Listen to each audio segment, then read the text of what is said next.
ඇනි බලන්න කැමති හැමෝම සාදරයෙන් පිළිගන්නවා. අද අපි කතා කරන්නේ Attack on Titan final season එකේ පළවෙනි පාර්ට් එක ගැන. මේ පාර්ට් එක පටන් ගන්නකොටම අපිට පෙන්නනවා තුන්වෙනි පාර්ට් එක අවසානයේ එරන්ලා සිගන්සනා දිස්ත්‍රික්කයේ අල්ල ගන්නවත් එක්කම එතනින් අවුරුදු 4කට පස්සේ මාලියලසයි සෝල්ජර්ස්ලා මිඩ්ල් ඊස්ට් එල්ලයි ෆෝසස් එකට පහර දෙන්න පටන් ගන්න තියෙනවා. මේ ෆෝසස් එකේ ඉන්නේ එල්ඩියන්ස්ලා නිසා මෙයාලා මේ එල්ඩියන්ස්ලා විනාශ කරන්න තමයි හදන්නේ. ඉතින් මාලියන්ස්ලා එල්ඩියන්ස්ලා අතර ඕ එක මෙහෙම යනකොට අපිට පෙන්නනවා ෆැල්කෝ මේ වෙලාවේ තුවාල වෙලා බිම වැටලා ඉන්නවා. ෆැල්කෝගේ වෙලාවට එයාගේ අයියා මෙතනට ඇවිදින් එයා ඉක්මනට මෙතනින් උස්සගෙන එයාලගේ බංකර් එක ඇතුළට යනවා. ප්‍රතිපහාර වලින් බේරිලා කොහොම හරි මෙයාගේ අයියට පුළුවන් වෙනවා ෆැල්කෝ ආපහු බංකර් එක ඇතුළට අරන් යන්න. බංකර් එක ඇතුළට අරන් ගිහිල්ලා ෆැල්කෝගේ යාළුවෝ ටික මේ වෙලාවේ ෆැල්කෝට ප්‍රතිකාර දෙන්න පටන් ගන්නවා. මෙයාලා මෙහෙම ප්‍රතිකාර දෙනවත් එක්කම කෝල්ට් මේ වෙලාවේ මෙයාලගේ කමාන්ඩර් ගිහිල්ලා මෙතන සිටුේෂන් එක පැහැදිලි කරලා දෙනවා. ඉතින් අපිට පෙන්නනවා මේ වෙලාවේ ෆැල්කෝ හොඳටම බය වෙලා ඉන්නේ. ඒත් එක්කම ගැබී මෙතනට ඇවිදින් ෆැල්කෝට කියනවා එයාලට මේ වෝ එක දිනන්න අනිවාර්යයෙන්ම පුළුවන් වෙයි. මොකද රයිනා තව ටික වෙලාවකින් මෙතනට ළඟා වෙනවා කියලා. ඉතින් අපිට පෙන්නනවා මේ වෙලාවේ පෙරඩි අයිලන්ඩ් එකේ ඉඳන් රයිනා ඒත් එයා හිටපු හෝම් ටවුන් එකට ඇවිදින් තියෙනවා. ඉතින් රයිනාත් බැලුන් එක්ක නැගලා මේ වෝ එක තියෙන පැත්තට එනවා අපිට පෙන්නනවා. මේ වෙලාවේ වෝ එක මෙහෙම යනකොට කමාන්ඩර් දකිනවා මිඩල් ඊස්ට් එකේ ඉඳන් ආම ටැංක් එකක් මෙයාලගේ පැත්තට එනවා. මේ ආම ටැංක් එක ටයිටන් කෙනෙකුටත් වඩා බලවත් කියලා මේ වෙලාවේ මේ කමාන්ඩර් අනිත් අයට පැහැදිලි කරලා දෙනවා. මේ වෙලාවේ කෝල්ඩ් කමාන්ඩර්ට කියනවා අනිවාර්යයෙන්ම අපේ ටයිටන්ස්ලා මේ ටැංක් එක නවත්තන්න කොහොම හරි යවන්න ඕන කියලා. හැබැයි කමාන්ඩර් මේ වැඩේට කැමති වෙන්නේ නැහැ. මොකද මෙයාලා කැමති නැහැ කොහොමත්ම කොලොසන් ටයිටනුයි ෆීමේල් ටයිටනුයි මෙයාලට නැති වුණා වගේ අනිත් ටයිටන්ස්ලාත් මෙයාලට නැති කරගන්න. ඒත් ගැබී මේ වෙලාවේ කමාන්ඩර් ළඟට ගිහිල්ලා මෙයාට තියෙන ප්ලෑන් එකක් ගැන කියනවා. ඉතින් මෙයා හදන්නේ එයාගේ ජීවිතේ පරිත්‍යාග කරලා හරි මේ ටැංක් එක නවත්තන්න. ගැබී මේ වෙලාවේ මිඩල් ඊස්ට් එකේ සෝල්ජර්ස්ලව රවට්ටලා කොහොම හරි එයාට පුළුවන් වෙලා තියෙනවා මේ ටැංක් එක යන පාර ළඟට යන්න. ඒ විතරක් නෙමෙයි ගැබී මේ වෙනකොට එයා ඒ කකුලේ කාටවත් පේන්නේ නැති වෙන්න බෝම්බ වගේක් බැඳගෙන තමයි එන්නේ. ගැබී කියන්නේ ගෑනු ළමයෙක් නිසා මේ වෙලාවේ අනිත් පැත්තේ සෝල්ජර්ස්ලා ගැබී ඉන්න තත්ත්වය දැකලා වෙඩි තියන්නේ නැහැ. ඉතින් මේ දේ ප්‍රයෝජනයට ගත්ත ගැබී මේ වෙලාවේ එයාගේ කකුලේ බැඳලා තියෙන බෝම්බ ටික අරගෙන මේ ටැංක් එක පැත්තට දානවා. මෙන්න මේ වෙලාවේ මේ ටැංක් එක මෙතන විනාශ වෙලා යනවා. මේ විනාශ වෙලා යනවත් එක්කම අනිත් පැත්තේ සෝල්ජර්ස්ලා ගැබීට වෙඩි තියන්න පටන් ගන්නවා. ගැබී දුවගෙන එනවත් එක්කම ෆැල්කෝ ගැබීගේ පැත්තට ඇවිදින් ගැබීව බේර ගන්න හදනවා. හැබැයි මේ දෙන්නගෙන් වෙලාවට මෙතනට ගැලියඩ් එනවා. ගැලියඩ් කියලා කියන්නේ ජෝ ටයිටන්ගේ පවර් එක තියෙන කෙනාට. මේ වෙලාවේ ජෝ ටයිටන් මෙයාලට පහර දෙන සෝල්ජර්ස්ලාට පහර දෙන්න පටන් ගන්නවා. ඉතින් මේ වෝ එක යන අතරතුර අපිට පේනවා ෆැල්කෝ මේ වෙනකොට එයාගේ ප්‍රතිවාදී ටීම් එකේ ඉන්න කෙනෙකුට ප්‍රතිකාර කරන්න හදනවා. හැබැයි මේ ප්‍රතිවාදී ටීම් එකේ ඉන්න කෙනා මේ වෙලාවේ ෆැල්කෝගේ ප්‍රතිකාර ප්‍රතික්ෂේප කරනවා. ඒත් එක්කම අපිට පෙන්නනවා බැලුන් එක්ක යන සීක් සහ රයිනා මේ වෙනකොට මේ වෝ එක තියෙන තැනටම ලං වෙලා තියෙන්නේ. සීක් සහ රයිනා මේ වෙනකොට සාමාන්‍ය මිනිස්සු කීප දෙනෙක්ම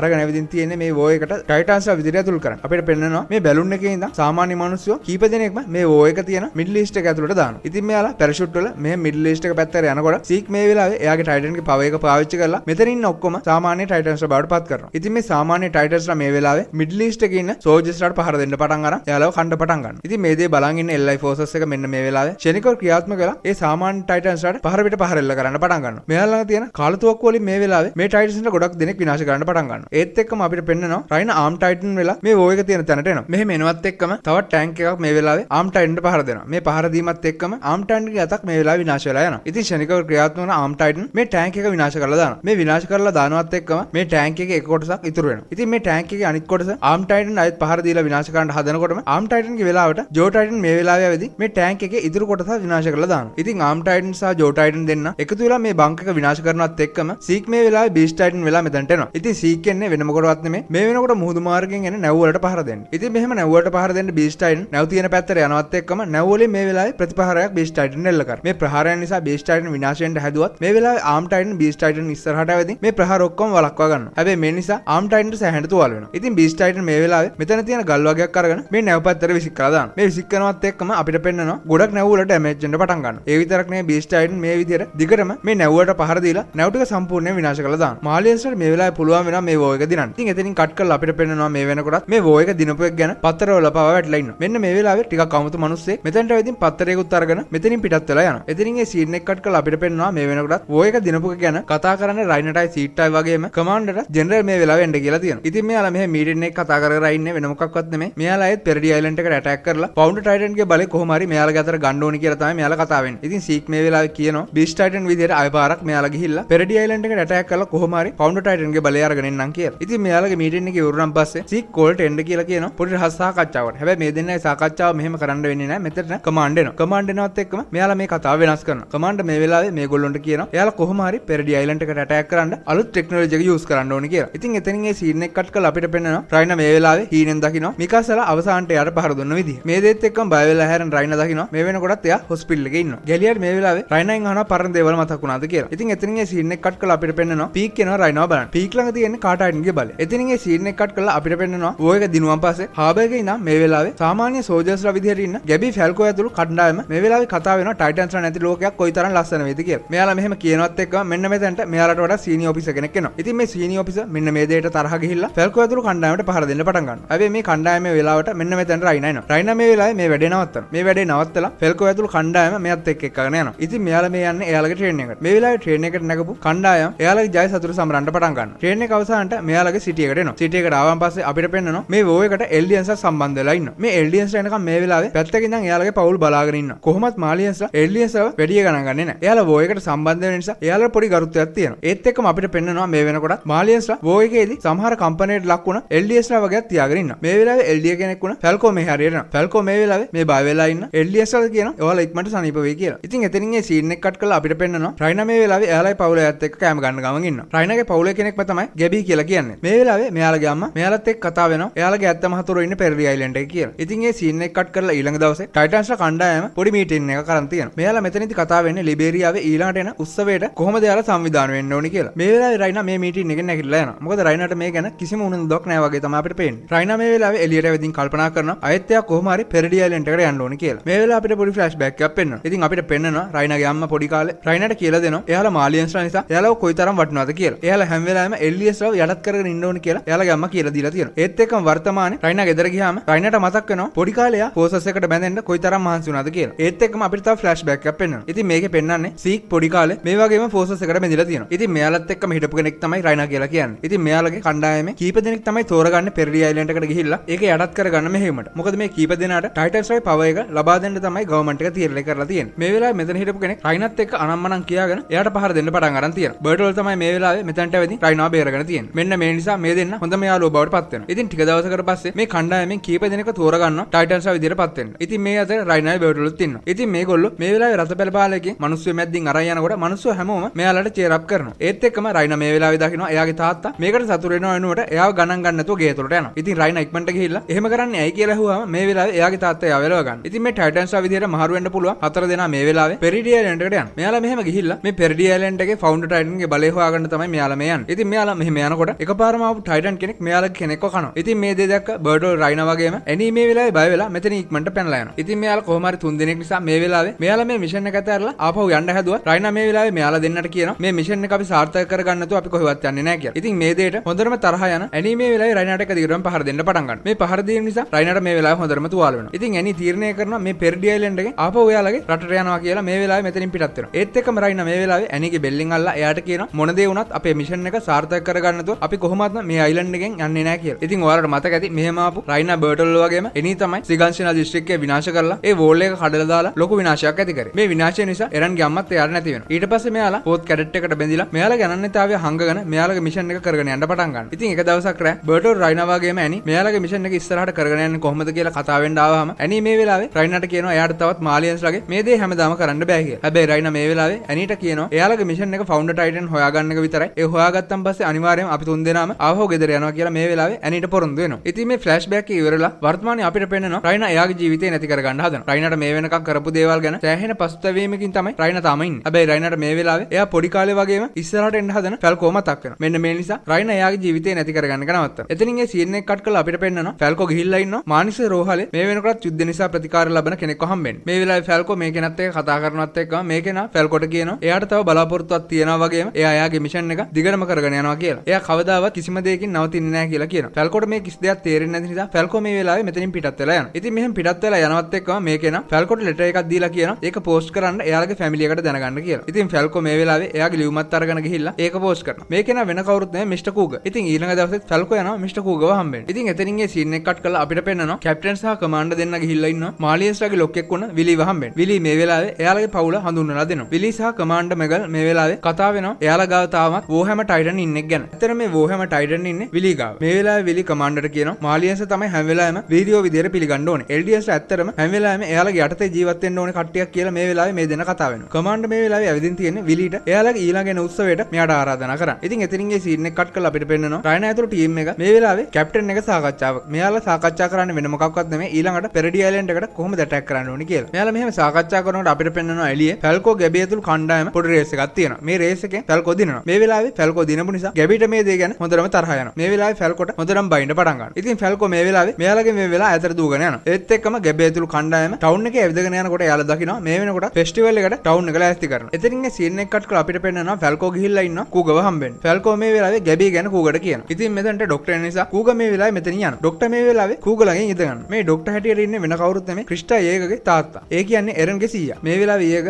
කූගට කියනවා එයාට ඕනේ කරේ එයාගේ දුව ડોක්ටර් කෙනෙක් කරන්න හැබැයි මාලියන්ස්ලා එයා විනාශ කරලා දැම්මා කියලා. ඔයාලට මතක ඇති ක්‍රිස්ටා ඒග සහ එයාගේ නංගි පොඩි කාලේ දන්නේ නැතුව බැලුන් එකක් බලන්න ගිහිල්ලා අන්තිමේට ක්‍රිස්ටා ඒගගේ නංගි විනාශ වුණා කියලා. ඉතින් මේ දෙන්න මෙහෙම කතා කර කර ඉන්නකොට මේ වෙනකොටත් නගරේ උත්සව ශාලාවක එක උත්සවයක් පැවැත්වෙනවා. මේ උත්සවයට මාලියන්ස්ලාගේ හොඳම සල්ලිකාරයෝ ටික තමයි ඇවිදින් තියෙන්නේ. මේ වෙලාවේ ගැබීගේ යාළුවෙක් වෙන වූඩෝ වැරදීමකින් මෙතන හිටපු ගෑනු කෙනෙක්ගෙන් හැප්පෙනවා. මේ හැප්පෙනවත් එක්කම මෙයාගේ අතේ තිබ්බ වයින් එක මේ ගෑනු කෙනාගේ ඇඟට හැලෙනවා. මේ ගෑනු කෙනාගේ නම කියුමි. කියුමි මේ වෙලාවේ වූඩෝට කෑ ගහන්න එපා කියනවා. මේ දේ දැක්ක අනිත් අය මොකද උනේ කියලා ඇහුවත් කියුමි කියන්නේ මේ වෙලාවේ එයාගේ අතින්ම වැරදීමකින් එයාගේ බීම එක එයාගේ ඇඳුම හැරුණා. මේ පොඩි ළමයා තමයි ඒක පෙන්නුවේ කියලා මේ වෙලාවේ වූඩෝ බේර ගන්න. ඒත් එක්කම මේ උත්සවයේ සංවිධානය කරපු විලි මේ වෙලාවේ එයාගේ ඔක්කොම ගෙස්ට්ලාට එයත් එක්ක එකතු වෙන්න කියලා ආරාධනා කරනවා. ඉතින් එතනින් ඒ සීන් එක කට් කරලා අපිට පෙන්නනවා උත්සවයේ දවසක් වෙනවා. ගැබී මේ වෙලාවේ පුදුමයි වගේ බලාගෙන ඉන්නවා. මොකද මෙයාට දකින්න තැන කෑම කඩ තමයි පේන්නේ. ගැබී ෆැල්කෝ ඇතුළු කණ්ඩායම මේ වෙලාවේ එයාලගේ වොලට් එක චෙක් කරත් එයාලට ලොකු මුදලක් නැති නිසා මෙන්න මේ වෙලාවෙම රයිනා මෙතනට එනවා. රයිනා මේගොල්ලෝ ඔක්කොටම එයා ගානේ කෑම අරන් දෙන්න පටන් ගන්නවා. මුළු දවසම රයිනාත් එක්ක ඇවිදලා හොඳටම කාලා බීලා හවස් වුණාන් පස්සේ ෆැල්කෝ මේ වෙලාවේ රයිනාවත් එක්කගෙන දෙයක් පෙන්වන්න තියනවා කියලා එක්කගෙන යනවා. රයිනා මේ වෙලාවේ පොඩ්ඩක් කන්ෆියුස් වෙලා ඉන්නේ. මොකද්ද මෙයා පෙන්වන්න හදන්නේ කියලා. ෆැල්කෝ මේ වෙලාවේ රයිනාව බිල්ඩින් එක යටම තට්ටුවට එක්කගෙන යනවා. මේ එක්කන් යන වෙන කවුරුත් පෙන්වන්නේ නෙමෙයි මිස්ටර් කූගව පෙන්වන්නේ. ඉතින් රයිනා මේ වෙලාවේ මිස්ටර් කූගව දකින්නත් එක්කම රයිනා දැනගන්නවා මේ කූග කියලා මෙහෙට ඇවිදින් තියෙන වෙන කවුරුත් නෙමෙයි එරන්නියග කියලා. මේ වෙලාවේ රයිනා හොඳටම බය වෙනවා. ඉතින් එතනින් ඒ සීන් එක කට් කරලා අපිට පෙන්නනවා උත්සව කටයුතු ඔක්කොම ආරම්භ වෙලා තියෙනවා. ඉතින් මිස්ටර් විලි හදන්නේ මෙතන ඇවිදින් ඉන්න කට්ටියට පොඩි කතාවක් කරන්න. ඉතින් ඒ සීන් එක කට් කරලා මේ වෙලාවේ එරන් කියනවා රයිනාට එයාත් එක්ක කතා කරන්න පොඩ්ඩක් වාඩි වෙන්න කියලා. හැබැයි රයිනා මේ වෙලාවේ වාඩි වෙන්නේ නැති නිසා එරන් කියනවා ඔයාලට පේනවනේ මගේ කකුල තුවාල වෙලා තියෙනවා. ඒ නිසා මට ඕන වෙලාවක ටයිටන් කෙනෙක් විදිහට මාරු වෙන්න පුළුවන් කියලා මේ වෙලාවේ රයිනාව තර්ජනය කරනවා. මේ හැමදේම බලන් ඉන්න ෆැල්කෝ මේ වෙලාවේ මෙතනින් යන්න හදනවා. හැබැයි ෆැල්කෝට මේ වෙලාවේ එරන් යන්න දෙන්නේ නැතුව එයාලගේ කතාව මෙතනින් ඉඳන් අහගන්න කියලා කියනවා. ඒත් එක්කම ඉඳගන්න රයිනා මේ වෙලාවේ එරන්ගෙන් අහනවා ඔයා ඇයි මෙහෙට ආවේ කියලා. ඉතින් එරන් මේ වෙලාවේ රයිනාට දෙන උත්තරේ තමයි රයිනා වගේ වැඩ කරම තමයි එයාත් මෙතනට ආවේ කියලා. එතකොට තමයි රයිනාට තේරෙන්නේ මෙයාත් ඇවිදින් තියෙන්නේ මේ නගරේ විනාශ කරලා දාන්න කියලා. එතනින් ඒ සීන් එක කට් කරලා අපිට පෙන්නනවා මේ වෙලාවේ නගරයේ උත්සවය පටන් ගන්න තියෙනවා. මේ උත්සවයට ගොඩක් පිරිසක් සම්බන්ධ වෙලා තියෙනවා. විලි මේ වෙලාවේ මේ උත්සවයට සම්බන්ධ වෙන හැමෝම පිළි අරගෙන එල්ඩියන්ස්ලා ටයිටන් බලය අරගෙන වෝ එක කොහොමද දිනුවේ කියලා මේ වෙලාවේ කියන්න පටන් ගන්නවා. එතනින් ඒ සීන් එක කට් කරලා අපිට පෙන්නනවා කහපාට කොණ්ඩයක් තියෙන සෝල්ජර් කෙනෙකුත් එක්ක ගැලියේ එයාගේ යාළුවා යනවා. ඉතින් මේ කහ කොණ්ඩයක් තියෙන වෙනා මේ වෙලාවේ ගැලිය සහ එයාගේ යාළුවා රවට්ටලා උගලකට අහු කරනවා. ඒත් එක්කම අපිට පෙන්නනවා පොලිසියට මෙතන මොකක් හරි වැරද්දක් තියෙනවා කියලා දැනලා තියෙනවා. කමාන්ඩ් මේ වෙලාවේ හැමෝටම මන කරනවා සූදානම් පිටින් ඉන්න කියලා. ඒත් එක්කම අපිට පෙන්නනවා මේ වෙලාවේ රයිනා සහ එරන් දෙන්න කතා කරනවා. එරන් රයිනාට කියන්නේම ඒ දෙන්නම එක වගේ කියලා. රයිනාත් එරන්ලාගේ පැත්තට ඇවිදි එයාලගේ සියලුම දේවල් විනාශ කරලා දාලා තියෙනවා. ඉතින් එරනුත් කරන්න යන්නේ ඒ වගේම දෙයක් කියලා මේ වෙලාවේ රයිනාට කියනවා. ඒත් එක්කම අපිට පෙන්නනවා මේ වෙනකොටත් විලි එයාගේ කතාව සුපිරියටම අරන් යනවා. මෙයා මේ හැමෝටම කියනවා එරන්නියක තමයි මෙයාලගේ සම්පූර්ණම හතුරා කියලා. මොකද දැනටමත් ෆවුන්ඩර් ටයිටන් බලය තියෙන්නේ එරන්නියකට. ඉතින් මෙහෙම කියනවත් එක්කම අපිට පෙන්නනවා එරන්නියක කකුලක් නෑ වගේ හිටපු නිසා මේ වෙලාවේ එයාගේ කකුල හීල් කරගන්නවා. ඒත් එක්කම අපිට පෙන්නනවා විලි මේ වෙලාවේ මේ ඔඩියන්ස් එකට කියනවා ඇත්තටම එරන්නියක එයාලගේ හතුරෙක් වෙන්න එකම හේතුව තමයි එරන්නියකට ෆවුන්ඩර් ටයිටන් බලය තියෙන නිසා. මේ ෆවුන්ඩර් ටයිටන් බලය තියෙන හැමෝටම පුළුවන් ඕනම ටයිටන් කෙනෙක් පාලනය කරන්න. අන්න ඒ නිසා මේ වෝල් හැදිලා තියෙන කොලොසන් ටයිටන්ස්ලාගේ මේ සියලුම මනුස්ස සංහතියන් විනාශ කරන්න මේ එරන්නියකට පුළුවන්. අන්න ඒ නිසා තමයි එරන්නියක මෙයාලගේ පොදු හතුරෙක් වෙන්නේ කියලා මේ වෙලාවේ මේ හැමෝටම කියනවා. ඒත් එක්කම අපිට පෙන්නනවා එරන් මේ වෙලාවේ රයිනාට කියනවා එයා ඉස්සර හිටියා වගේ දුර්වලෙක් නෙමෙයි කියලා. මොකද එයා හැමදේම දැන් තේරුම් ගන්න තියෙනවා. එයාට එයාගේ අම්මා නැති වුණ නිසා එදායින් පස්සේ හැමදේම එයා තේරුම් ගත්තා කියලා මේ වෙලාවේ රයිනාට කියනවා. මේ වගේම රයිනාට කියනවා ඔයා ඒ කරපු දෙයට මං ඔයාලට කිසිම දෙයක් කියන්නේ නැහැ කියලා. මේ වෙලාවේ රයිනා එරන්ගෙන් සමාව ඉල්ලනවා. ඒත් එක්කම විලි හැමෝගෙම හිතර වදින කතාවකුත් කරලා මේ වෙලාවේ එයාගේ සංදර්ශන ඉවර කරනවා. මේ ඉවර කරනත් එක්කම අපිට පෙන්නනවා එරන් රයිනාට අතරත් දෙනවා. මේ අතරත් දීලා රයිනාට සමාව දෙනවත් එක්කම